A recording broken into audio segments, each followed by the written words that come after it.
नमस्कार, मैं हूं रागिनी। आप देख रहे हैं alert Bharat news prime time bulletin में आपका स्वागत है। खबरों का सिलसिला शुरू करने से पहले नजर डालते हैं अब तक की हेडलाइंस पर। विपक्षी सांसदों के निलंबन के खिलाफ INDIA गठबंधन के पदाधिकारियों ने किया प्रदर्शन। बोले, भाजपा सरकार निरंकुश और अलोकतांत्रिक।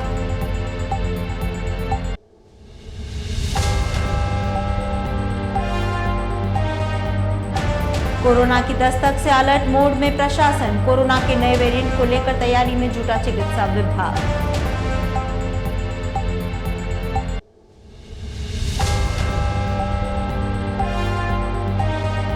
और विवाहिता की संदिग्ध अवस्था में मौत। पीहर पक्ष ने ससुराल पक्ष पर लगाया हत्या का आरोप। अब खबरें विस्तार से। संसद से विपक्षी सांसदों के निलंबन के खिलाफ INDIA के गठबंधन ने शुक्रवार को कलेक्ट्रेट पर प्रदर्शन किया। इस दौरान गठबंधन के पदाधिकारियों ने केंद्र सरकार के खिलाफ जमकर नारेबाजी की। कांग्रेस पदाधिकारियों ने बताया कि प्रधानमंत्री नरेंद्र मोदी विपक्ष रहित सदन चाहते हैं, लेकिन हम लड़ते रहेंगे। संसद में जो लोग घुसे थे उन्होंने रंगीन धुआं उड़ाया था। अगर ये कुछ और होता तो देश की स्थिति कुछ और होती। प्रदर्शन में शामिल कांग्रेस के पदाधिकारियों ने बताया कि इंडिया गठबंधन सिर्फ गृह मंत्री के बयान की मांग कर रहा था। इस पर कई सांसदों को सस्पेंड कर दिया। ये एक प्रकार से लोकतंत्र की हत्या के जैसा है। सांसद सीधे या अप्रत्यक्ष तरीके से जनता द्वारा चुनकर आते हैं। सरकार को सांसदों को सस्पेंड करने और इसके बाद सदन चलाने का अधिकार नहीं है। सरकार पूरी तरह से निरंकुश और अलोकतांत्रिक हो गई है। सभा के अंदर में जो घटना हुई है, ये एक शर्मनाक घटना है, लोकतंत्र की हत्या है।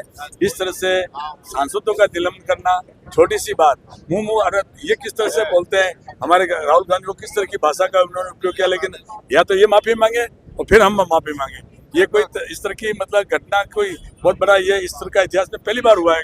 एक बार जब आपको मालूम होगा 33 सांसदों का हमारी सरकार थी, उसमें तो कितना हल्ला किया था, कितना दौड़ाया था इन्होंने। इसलिए ये दोनों गुंडे एक तरह के, ये मोदी जी और अमित शाह, ये जो इनकी मर्जी है वो कर रहे हैं, देश बेच रहे हैं, क्या क्या नहीं कर रहे हैं, जो आपसे किसी से छुपा हुआ नहीं है। इसलिए हम तो इनकी पूरी भर्त्सना करते हैं और हमारा जो निलंबन किया है उन लोगों को वापिस लिया जाए और वापिस उनका निलंबन रद्द करके उनको संसद में बुलाया जाए। इस तरह का एक सत्र के लिए पूरा निलंबन करना बहुत बड़ी लोकतंत्र की हत्या है, ये मेरा कहना है। और आज यहाँ उदयपुर में इंडिया गठबंधन के तमाम पार्टनर जो हैं वो जो पार्लियामेंट्री सिक्योरिटी के मुद्दे पे जवाबदेही की बात पे बचने के लिए मोदी गवर्नमेंट ने जो 150 से ज़्यादा पार्लियामेंट्रियंस को सस्पेंड किया है, इसको विरोध में ये कार्यक्रम है। पूरे देश भर में ये कार्यक्रम हुआ है। हम यहाँ से पुरजोर मांग उठा रहे हैं और राष्ट्रपति जी से ये मांग कर रहे हैं कि तुरंत वहाँ दोनों सभापतियों को निर्देश देते हुए जो निलंबन है उसको रद्द किया जाए। और ये एक बड़ी चूक है पार्लियामेंट में इस तरह से घुस जाना, इसलिए इसके ऊपर गृह मंत्री का इस्तीफा लिया जाए और उनकी जवाबदेही की जाए। इसी मुद्दे को लेकर आज हम यहाँ एकत्रित हुए हैं। कोरोना के नए वेरिएंट को लेकर उदयपुर जिला प्रशासन और चिकित्सा विभाग तैयारी में जुट चुका है।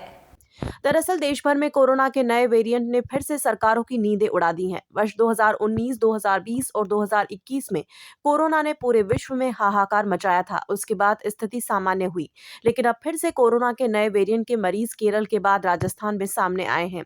केंद्र सरकार और राज्य सरकार की गाइडलाइन के बाद अब जिले का चिकित्सा विभाग भी अलर्ट मोड पर आ गया है। उदयपुर के MB अस्पताल में भी प्रशासन तैयारियों में जुट गया है। यहाँ पहले से बने स्वाइन फ्लू वार्ड को कोरोना वार्ड में तब्दील किया जा रहा है। इस वार्ड में ऑक्सीजन युक्त सभी बेड हैं।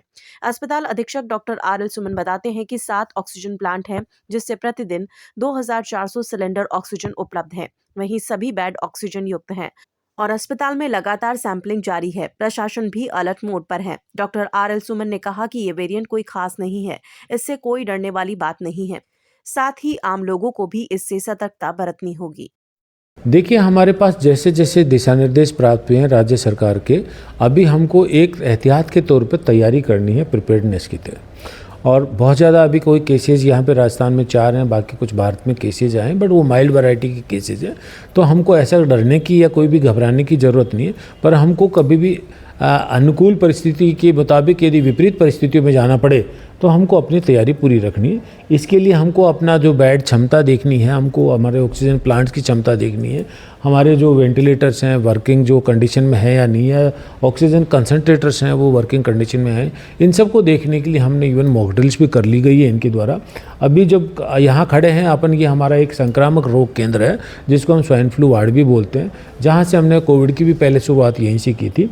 और यहाँ हमारे जो बेड हैं पूरे के पूरे, हर बेड जो सेंट्रल लाइन सक्शन ऑक्सीजन इनके साथ तो है ही है, इसके साथ भी यहाँ हर बेड यहाँ वेंटिलेटर मॉनिटर के साथ में भी अटैच्ड है। एक्स्ट्रा हमारे पास सिलेंडर का इंतजाम है यहाँ पे, और कंसंट्रेटर्स हमारे पास पूरे के पूरे हैं यहाँ पे। मेडिसिन्स का बाकी जो जांच का सवाल है तो वो पूरी मेडिसिन अभी भी हमारे पास अवेलेबल है, और जांच हमारे पास पहले भी कभी बंद नहीं की थी। अभी हमने कोविड की जांच जारी कर रखी है, ILI OPD या उसमें सारी के केसेज की हमने रिपोर्टिंग शुरू कर दी अभी हमने, और अभी जांच हमारी जारी है। हमारे पास उसके लिए रिक्वायर्ड जो VTM किट है या मशीन है वो सारी हमारे पास पूरी है, और किसी तरीके की अभी कोई भी चीज़ की कोई कमी नहीं है। जो भी ज़रूरत पड़ेगी अगले 6 महीने का स्टॉक मांगने के लिए सरकार ने और हमको लिखा है कि भाई 6 महीने का आप वो हमें मांग प्रेषित करें, तो उसकी भी हम डिमांड जल्दी कर रहे हैं। सवीना पुलिस ने शुक्रवार को थाना क्षेत्र से अवैध पिस्टल व 5 जिंदा कारतूस के साथ 2 आरोपियों को गिरफ्तार किया। सवीना पुलिस ने थाना क्षेत्र से अवैध पिस्टल व 5 जिंदा कारतूस के साथ 2 आरोपी को किया गिरफ्तार। दरअसल उदयपुर जिला पुलिस अधीक्षक भुवन भूषण यादव द्वारा जिले में अवैध हथियारों के खिलाफ और अपराधियों की धरपकड़ के लिए विशेष अभियान चलाया जा रहा है। अभियान के तहत ASP सिटी लोकेंद्र दादरवाल और CO ईस्ट शिप्रा राजावत की सुपरविजन में सवीना थानाधिकारी फूलचंद टेलर के नेतृत्व में एक टीम गठित की गई। टीम ने थाना क्षेत्र में गश्त के दौरान उदयपुर से अहमदाबाद जाने वाले हाईवे रोड की सर्विस लाइन रोड धोल की पाटी पर 2 व्यक्ति फ्लाईओवर की तरफ आते हुए नजर आए, जो पुलिस जाप्ते को देखकर सर्विस लाइन रोड से पहाड़ी की तरफ भागने लगे। पुलिस ने दोनों का पीछा करते हुए सर्विस लाइन पर जाकर पकड़ लिया। दोनों की पहचान नरेश और शंकर ओड के रूप में हुई। दोनों की तलाशी लेने पर उनके पास एक अवैध पिस्टल और 5 जिंदा कारतूस बरामद हुए, जिस पर पुलिस ने पिस्टल और कारतूस को जब्त करते हुए दोनों आरोपियों को आर्म्स एक्ट में गिरफ्तार किया है।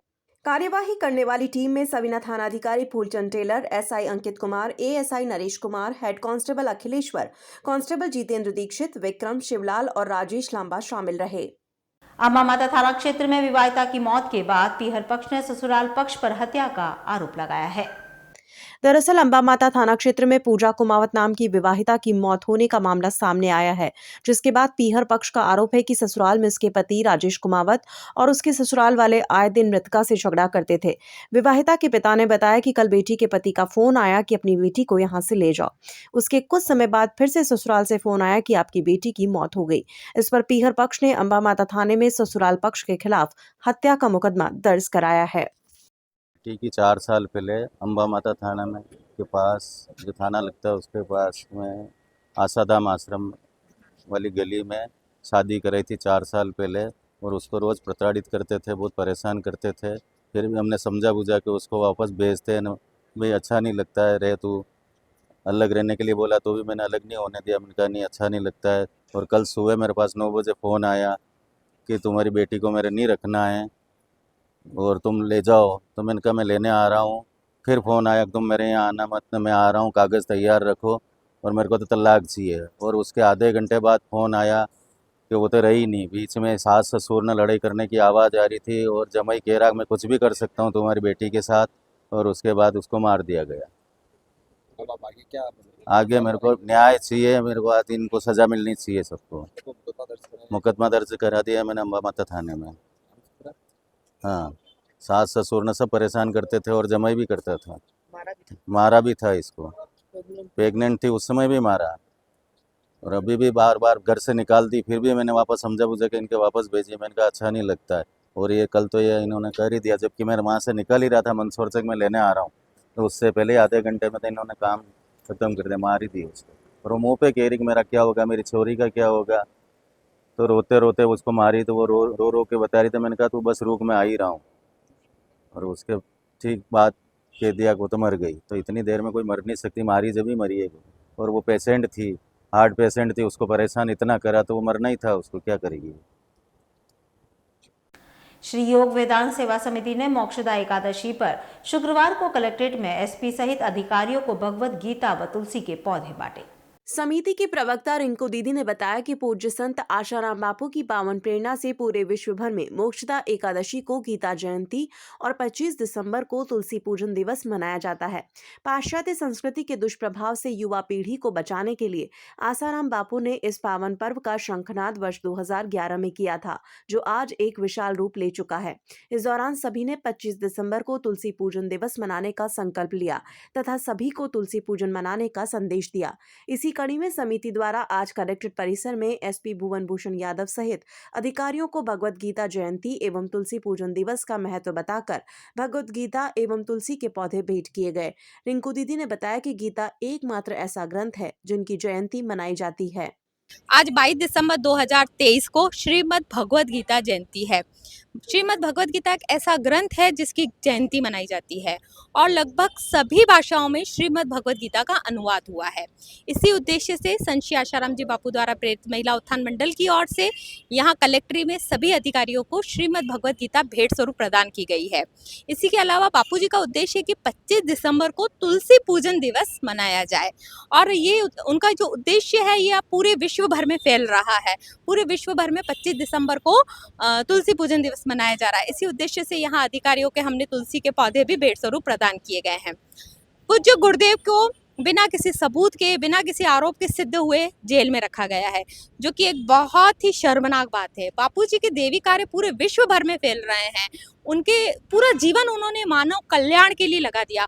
उन्होंने हर क्षेत्र, हर वर्ग के लोगों के लिए कार्य किया और ऐसे संतों को जेल में रखना कितनी शर्मनाक बात है। आप देखिए कि बापू जी के कितने देवी कार्य चल रहे हैं। मातृ पितृ पूजन दिवस चल रहा है, तुलसी पूजन दिवस चल रहा है, भजन करो भोजन पाओ चल रहा है, केदी उत्थान मंडल के कार्यक्रम चल रहे हैं। इतना सब कुछ जिन संत ने अपना पूरा जीवन समाज कल्याण में, लोक कल्याण में लगा दिया, आज उनको जेल में रखा गया है, जो कि बहुत शर्मनाक सी बात है। कहीं मत जाइएगा, वक्त एक छोटे से ब्रेक का, फिर हाजिर होते हैं। तब तक के लिए बने रहिए अलर्ट भारत न्यूज के साथ। ज्ञान ज्योति प्रेरणा निःशुल्क क्लासेस। जी हाँ, आपके उदयपुर में प्रतियोगी परीक्षा की निःशुल्क कोचिंग, बीएसटीसी और सीईटी की निःशुल्क कोचिंग, लिमिटेड सीट्स। आज ही रजिस्ट्रेशन करवाएं। संपर्क 9001512227 और 9982340210, 9799423599।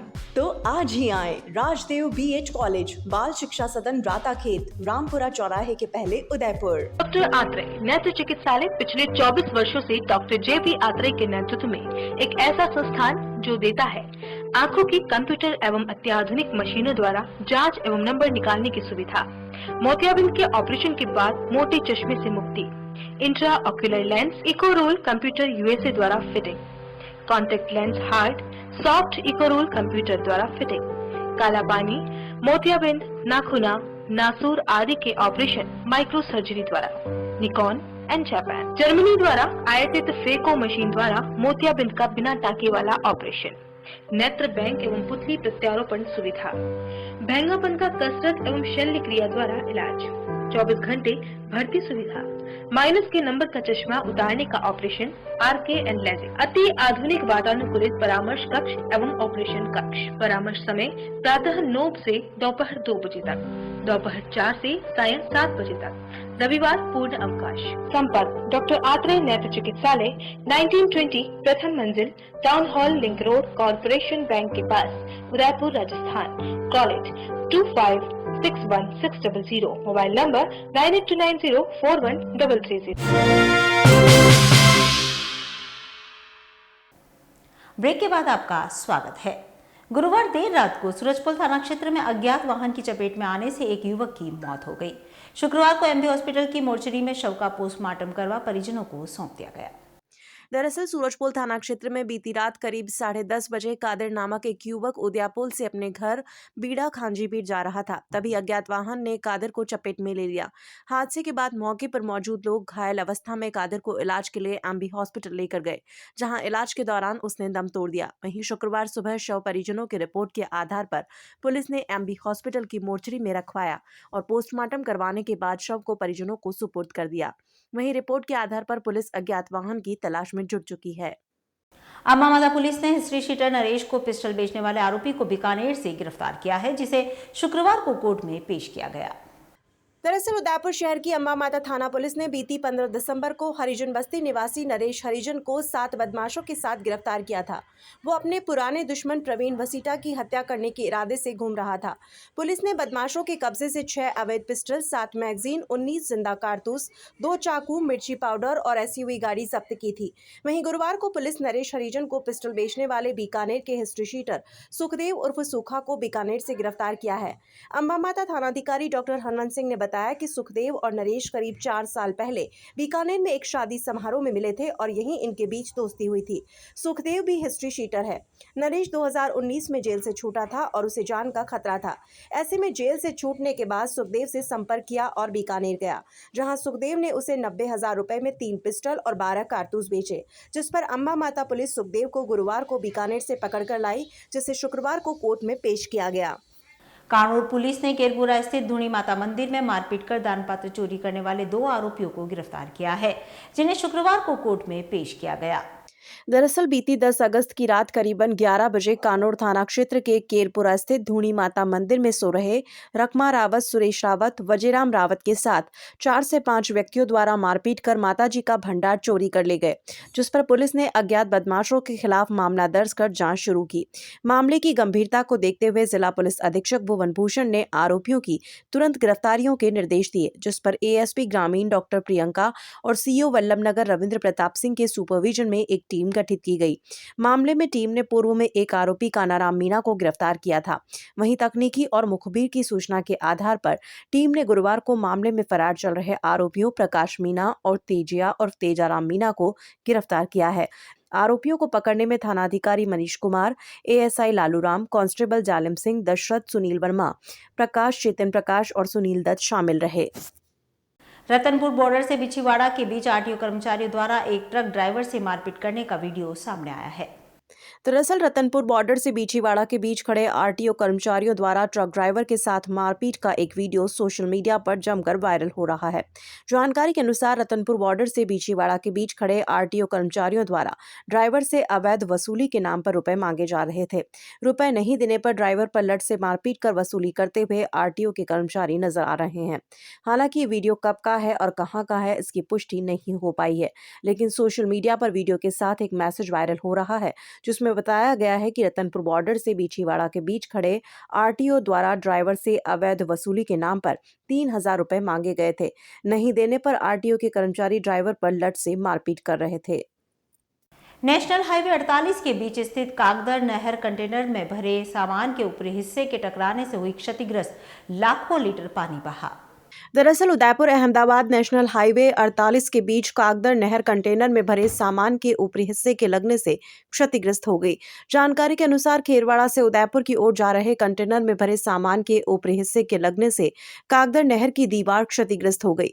नहर की दीवार कई समय से जर्जर थी। नहर क्षतिग्रस्त होने से आवागमन बाधित हो गया, जिससे लंबा जाम लग गया। फिलहाल हाईवे पर पुलिस ने यातायात एक तरफा करवाया है। नहर के क्षतिग्रस्त होने से किसान चिंतित है, क्योंकि इन दिनों गेहूं की खेती में पिलाई हो रही है। वहीं हादसे के बाद लाखों लीटर पानी रोड पर व्यर्थ बह गया।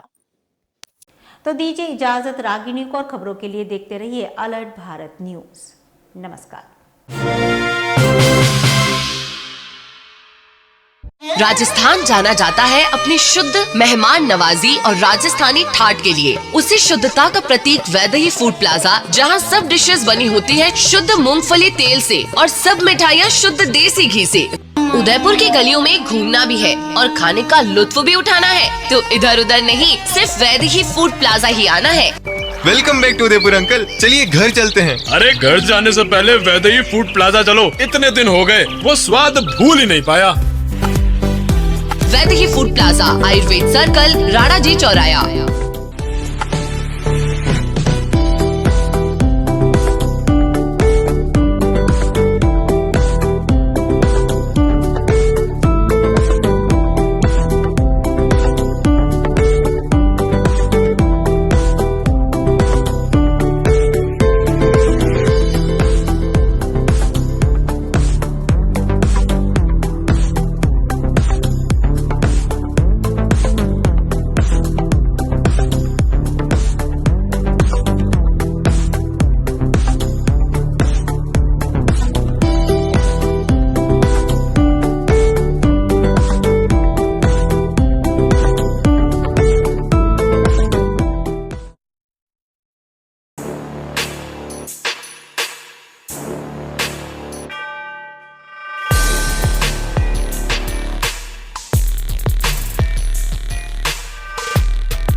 Ritu Cycle Store.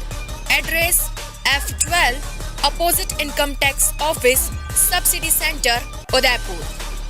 Phone number 94142 63435.